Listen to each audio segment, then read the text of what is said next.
Before we recall the main rules to consider and discuss strategies, let's talk about team spirit and individual attitudes. From the moment we pack our bags and leave our homes, no one is to allow a single negative thought to fester. We must repeat positive thoughts about our individual game, recalling our strengths and how we can use them to benefit the team, the know-how of each player on our team, including those we do not yet know, and the abilities of our team as a whole, placing importance on the confidence we have to play well together. We don't make any comments about not doing this or that well, about yourself or anyone else. We all know how to play, no matter our level or experience. Let's trust each other. We do not care about the experience of the teams in front of us, so we will not talk about our opponents and their gameplay before our match. The Marseille team spirit includes a few important points. We only offer encouragement to our team members. We never offer advice unless someone specifically asks for it. When we are on the bench during a game, we do not speak to the girls who are playing, as this will prevent them from concentrating. We only shout for joy during moments when players have a great save or an amazing goal. We do not give orders to the girls who are playing. We must let them play. While playing, we do not point fingers at our teammates when they make a mistake or make a different choice of action than we would have. Instead, we are there to quickly help pick up the broken pieces. They will do the same for us. Everyone makes mistakes. We do not care or have time to focus on this during the game, and we do not yell at one another or the opponents. Now let's run through the basic rules you need to know. No lifted balls. However, they will let small lifted balls pass if it doesn't alter the course of the game. For example, if a back receives or sends a slightly lifted ball with no opponent nearby, the referee often lets the game continue. Do not stop playing if the referee doesn't blow the whistle. Lifting the ball when taking a shot at goal is accepted, but only if it is precisely aimed at the cage. Now, no shooting or hitting the ball. This includes slap shots and sliding shots, or raclette in French. The ball should be very close to your stick and entirely touching your stick when you push the ball. No sending the ball into an opponent's stick if they are 5 meters away from you and have their stick completely on the ground.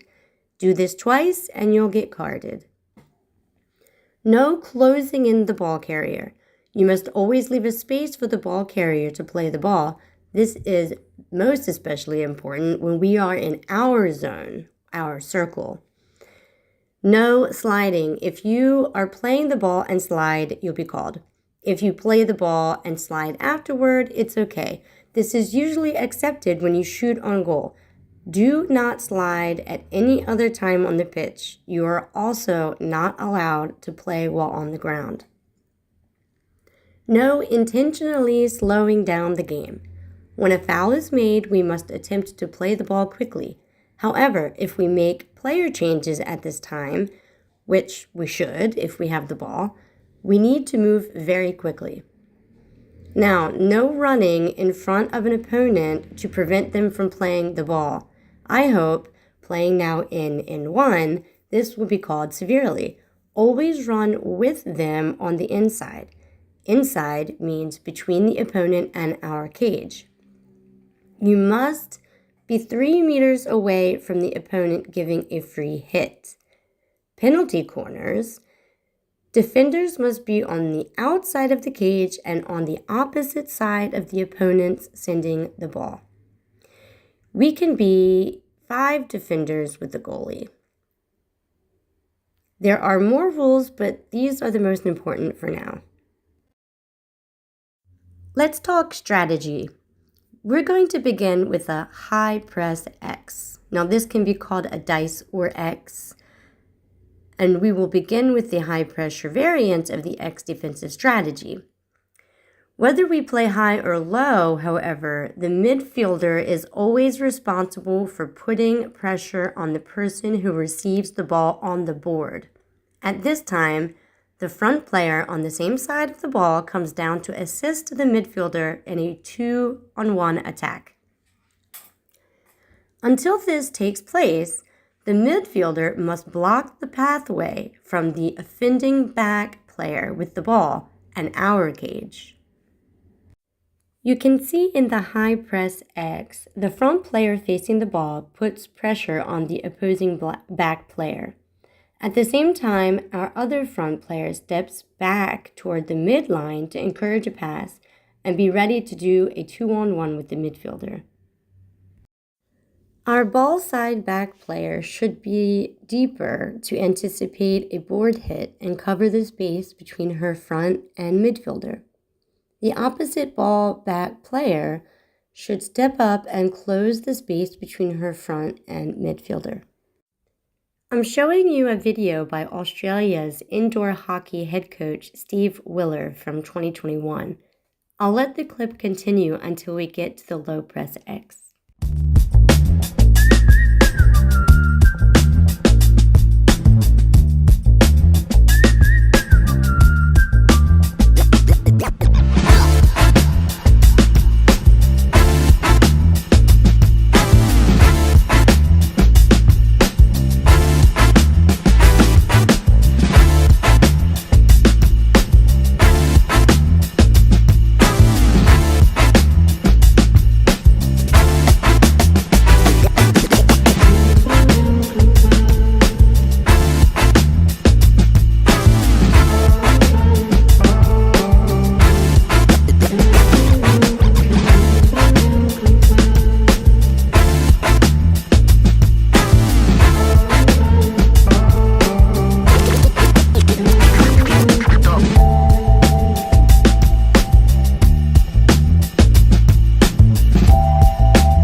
If we need to tighten our defense, the two front players will slide back to the midline to tighten our game.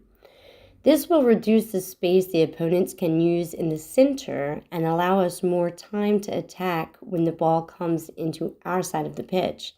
This means less pressure but more coverage of our defensive zone. The structure remains the same.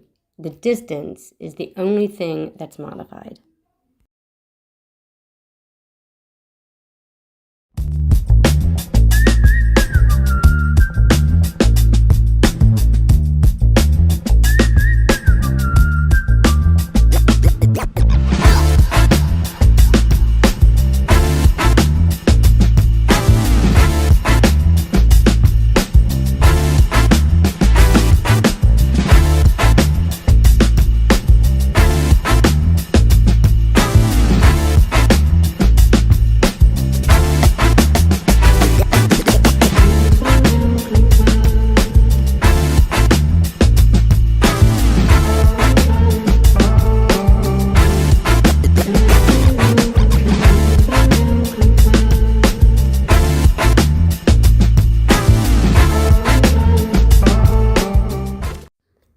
trapezium is what I call the mountain, and it's what I explained to you last year.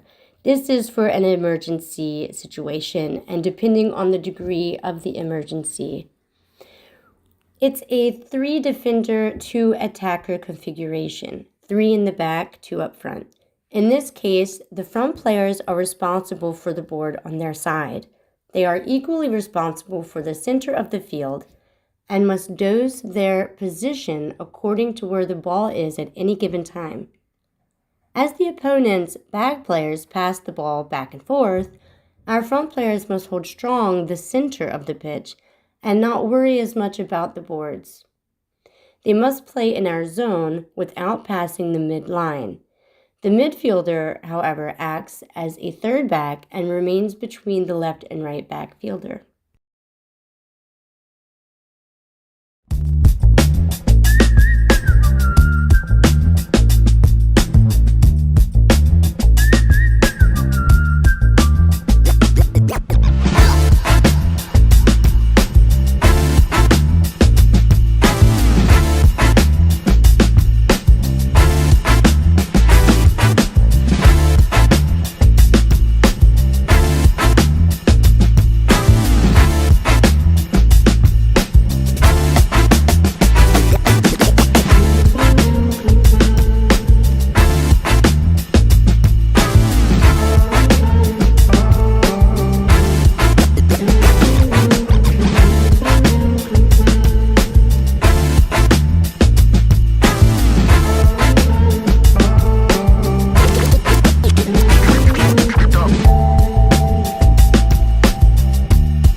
Once we get the situation under control, we can switch to an inverted mountain or inverted trapezium.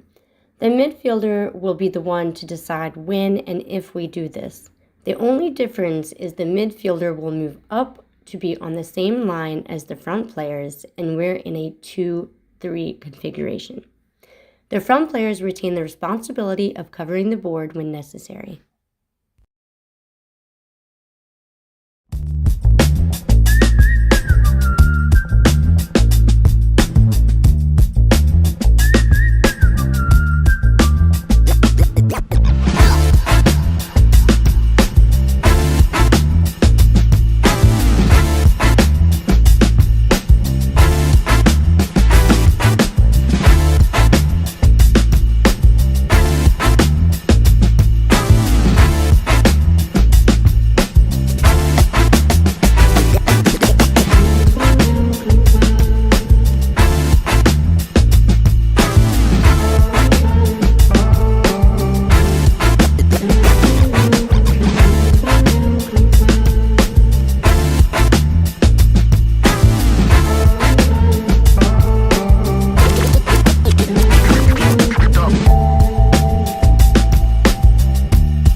For the highest degree of emergency, and if the mountain has not been implemented well enough or we just are struggling, we absolutely must succeed in creating the wall. Now, I tried to explain this last year. I hope this video that I've made will be helpful.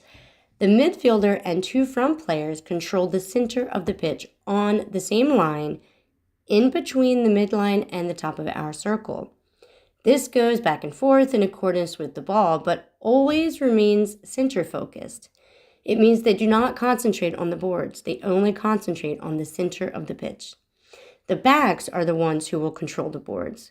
Whichever side the ball is, the back player on that side of the pitch must step up to block the space between her front player and the board. The back player on the opposite side will slide back a bit to anticipate a board pass from the opponent to the front player hiding in the corner of our zone. If we succeed this and get the game under control, we can send one of our frontliners to add pressure onto the opponent's back player who has the ball. But that will depend. We're going to discuss offense in the next video. If we're lucky, the video will include an interview with the head coach of France's Masters over 40 women's indoor team who won the World Championship earlier this year.